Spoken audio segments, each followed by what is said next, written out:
नमस्कार, मैं रहबर सिवारी। आपको अगर याद होगा 2 वर्ष पहले का समय, जब कोरोना संकट ज़ोरों पर था और शुरुआत हुई थी चीन से, उसके बाद धीरे धीरे समूचे विश्व को लेते हुए भारत में भी ये कोरोना जैसी बीमारी प्रवेश कर गई थी। कोरोना की पहली लहर तो ज़्यादा ख़तरनाक नहीं थी, लेकिन दूसरी लहर ने काफ़ी कुछ दाग लोगों को देकर गई थी। हालांकि कोरोना से निपटने को लेकर भारत सरकार ने काफ़ी ठोस कदम उठाए।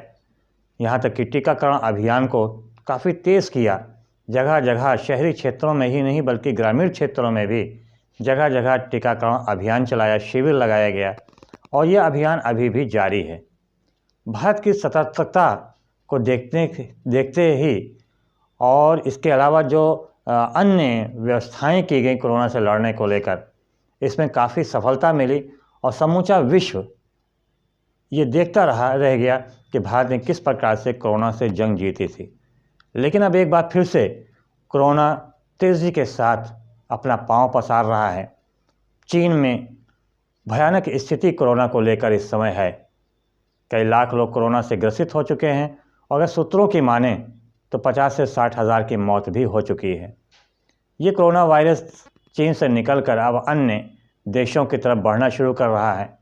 वैज्ञानिकों को माने और जो स्पेशलिस्ट हैं, विशेषज्ञ हैं, उनकी माने तो भारत में भी मार्च माह में पीक पर ये कोरोना पहुंच जाएगा।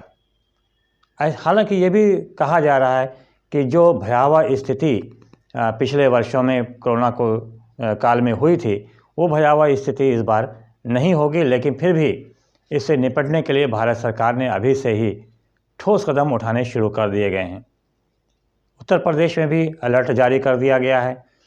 सीएम योगी आदित्यनाथ ने कड़े कदम उठाते हुए निर्देशित किया है कि कोरोना से निपटने को लेकर सभी को अपनी अपनी जिम्मेदारी समझनी होगी।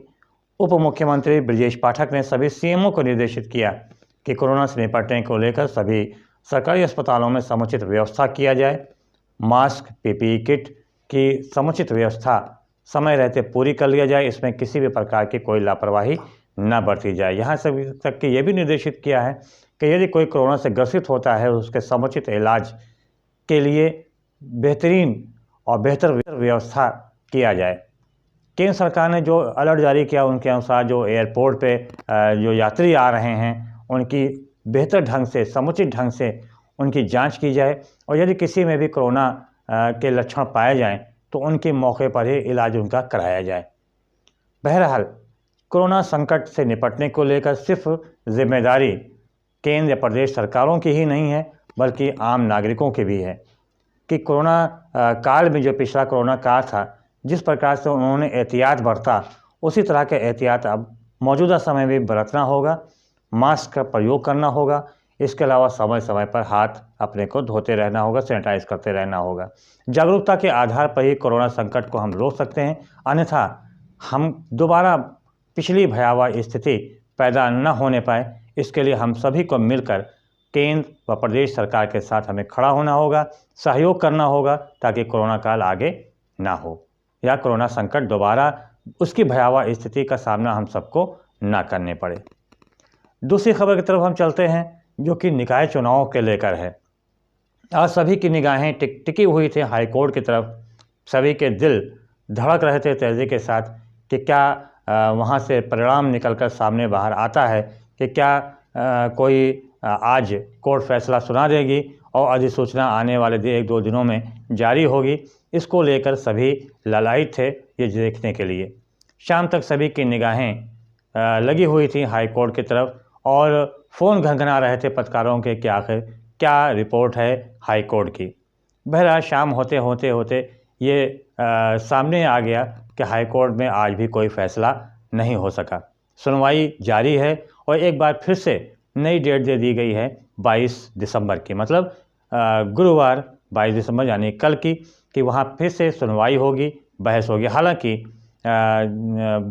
उत्तर प्रदेश सरकार ने हलफनामा हाई कोर्ट में पहुंचा दिया है, रखा है, हलफनामा वहाँ दाखिल भी कर दिया है। अब इसको लेकर कल क्या फ़ैसला होता है ये शाम तक ही सामने आ सकेगा कि क्या चुनाव जो ओबीसी आरक्षण को लेकर हंगामा खड़ा हुआ है, याचिकाएं दायर की गई हैं, उस पर क्या निर्णय हाईकोर्ट लेता है। अगर कल निपटता है मामला, कल कोई फैसला आता है, तो शायद 2-4 दिनों में या तो अधिसूचना जारी हो जाए। हालांकि विशेषज्ञों का मानना है कि अब ये चुनाव जनवरी या फरवरी में नहीं ही हो सकता है। वजह भी है क्योंकि फरवरी के अंतिम सप्ताह में यूपी बोर्ड की हाई स्कूल व इंटरमीडिएट की परीक्षाएं होनी है और ये परीक्षा मार्च तक चलनी है। और उसके बाद फिर जो स्नातक चुनाव है होना है। तो इसे देखते हुए ये संभावना व्यक्त की जा रही है कि अब ये चुनाव अप्रैल या मई में ही जाएगा।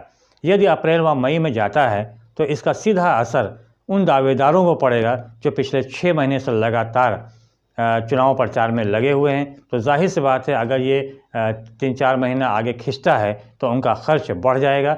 ऐसे में उनके समक्ष विभिन्न प्रकार की समस्याएं भी खड़ी हो सकती हैं। हालांकि दावेदारी मान रहे हैं कि शायद कल कोई फैसला हो जाए और फिर अधिसूचना जारी हो जाए, ताकि जनवरी के अंतिम तक या फरवरी के 15 फरवरी तक इसका परिणाम सामने आ सके, चुनाव हो सके। बहुत बहुत धन्यवाद। जय हिंद, जय भारत।